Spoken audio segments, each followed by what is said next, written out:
9 de la mañana, 7 minutos. El doctor Nilson Pinilla tiene la doble condición. Fue presidente de la Corte Suprema de Justicia y además presidente de la Corte Constitucional de Colombia. Un gusto saludarlo, doctor Pinilla. Buenos días. Un gusto para mí. Muy buenos días. ¿Cómo están ustedes? Doctor Pinilla, toda esta locura en la que estamos esta mañana, usted desde la barrera, conociendo las Cortes por dentro, ¿cómo la está viendo? Locura, esa es una buena expresión. Tenemos un desbordamiento de ambiciones por parte del jefe del Ejecutivo que lo lleva a meterle la mano al Congreso enfrentando una decisión del Senado con la apetencia que él tiene de realizar por ahora la reforma laboral, pero el asunto es que parecería que le quiere meter la mano más allá a la Constitución. Entonces realmente es algo que preocupa mucho y ojalá los grupos pensantes, los dirigentes sinceros analicen esto, porque la verdad sí es muy preocupante que vaya a pasar con Colombia. Sí, doctor Pinilla, ¿usted cree que el presidente puede emitir vía decreto la convocatoria de una consulta popular teniendo en cuenta todo lo que pasó en el Senado, que la rechazó, que la hundió, que el gobierno lo desconoce, ese acto administrativo? No, definitivamente no. Eso de decir que hay que convocar al pueblo, que hay que consultarle al pueblo y que el pueblo es el que tiene que decir es demasiado deleterio, demasiado vago. Habrá que definir qué es eso de pueblo, a qué pueblo se está refiriendo, a qué circunstancias se remite, porque la verdad sí es muy irresponsable que esté propiciando reformas pues que en algunos aspectos pueden ser necesarias, pero tienen que seguirse los conductos regulares. Claro.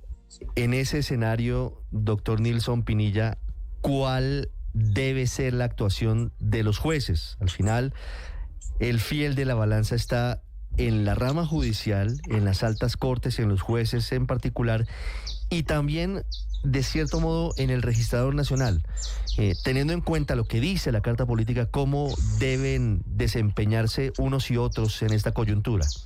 Pues el tema es de los jueces y realmente cuando usted refiere los jueces está apuntando a la Corte Constitucional, que es el organismo que existe desde la Constitución de 1991 para defender la integridad de la Constitución y de la superioridad de las normas que están en la Carta Política, y en defensa de esa constitucionalidad tiene que pronunciarse. Desafortunadamente hay unas dudas de qué esté pasando con la independencia de la Corte Constitucional a partir de la llegada de algunas personas muy cercanas al presidente de la República, pero la mayoría de la Corte tiene que pronunciarse rápido por el mecanismo de la suspensión del acto, que está perfectamente previsible para que después se tomen las determinaciones pertinentes, que no se vaya a causar daño rompiendo la separación de poderes, rompiendo los mecanismos de autocontrol, de control recíproco que establece la Constitución precisamente para evitar que haya tiranías. ¿Usted recuerda un escenario? Usted dice, hay una palabra que me parece que es importante traer a la colación: tiranía. Doctor Pinilla, ¿usted recuerda un escenario en el que se haya producido una situación tan compleja como la actual? Un escenario en el que una rama del poder público abiertamente desconozca las competencias de las otras dos?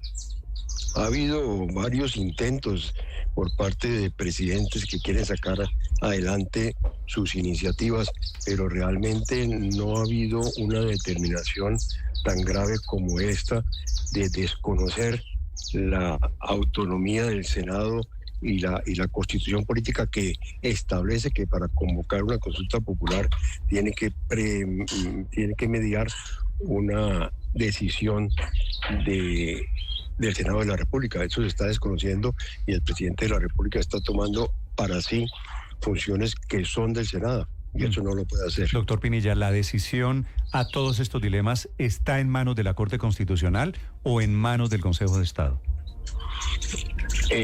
Parte y parte.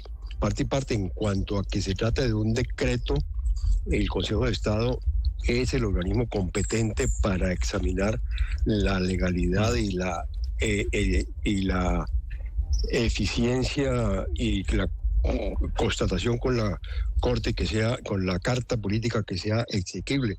Eso lo decía el Consejo de Estado frente al decreto, pero en defensa de la Constitución, la Corte Constitucional tiene la facultad inmediata de suspender un acto de esta magnitud que sea flagrantemente contrario a la Constitución. ¿Quién podría suspender qué en este caso, doctor Pinilla?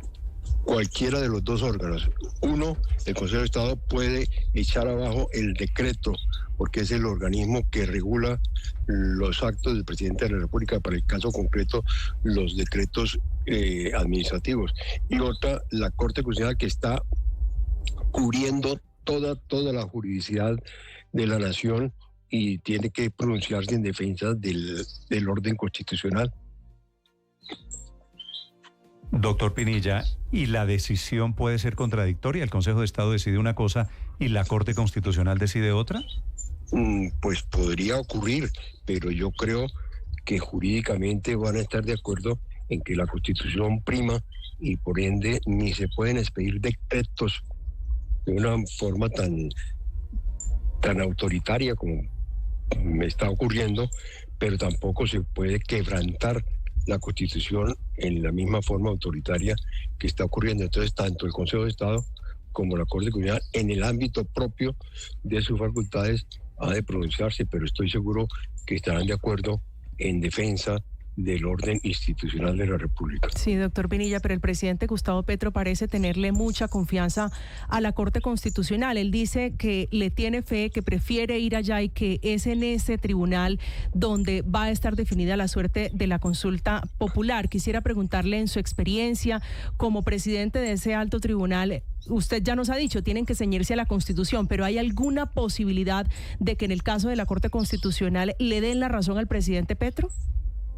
Pues hay las posibilidades, las hay, los riesgos de parcialización por razones políticas o por razones económicas son permanentes, y los seres humanos desafortunadamente están sometidos a esos azares de fallar en contra de derecho, y en la Corte Constitucional pues son seres humanos los que están, y desafortunadamente se está señalando bastante la falta de autonomía de magistrados recientemente elegidos. No puede entenderse cómo para algo tan trascendente como es la Corte Constitucional se elija al abogado personal del presidente de la República.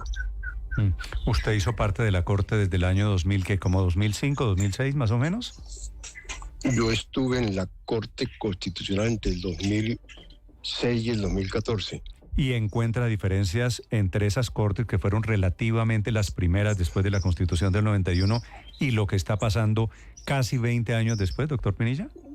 Pues entonces había menos reservas, porque realmente se estudiaba el tema, era en estricto derecho y de acuerdo con lo que dispone la Constitución. No había riesgos como ahora de que se tuerza una determinación, a pesar de que en esa época hubo magistrados que no le rendía culto al derecho, como el magistrado Jorge Ignacio Pretel, sino a otra clase de intereses, pero de todas maneras la mayoría se imponía en defensa de la institucionalidad. ¿Su objeción es particularmente a la llegada del doctor Carvajal a la Corte? Yo no le pondré nombres propios, y la verdad es que... No, pero usted me acaba de hablar del abogado del presidente, pues es Carvajal. Sí, es tan desconocido este señor que llega a la Corte Constitucional que en el ámbito del derecho poco se le valora, que yo no sé realmente cuál es su nombre, pero no es posible que se designe como magistrado de la Corte Constitucional a alguien que tenga intereses laborales e intereses jurídicos torcidos para defender a quien lo haya colocado en ese cargo, a quien haya propiciado la determinación que lo llevó a ese cargo. Sí, doctor Pinilla, ¿algún constitucionalista, yo no sé, se le pudo haber ocurrido en lo que estamos hoy, que el presidente desconoce al Senado que va a emitir un decreto convocando una consulta popular, diciendo el presidente que la palabra es de la Corte Constitucional, no del Consejo de Estado, que también allí hay, por supuesto, un desconocimiento? Todo este enredo ¿tiene alguna salida constitucional? ¿Alguien pensó que esto era posible?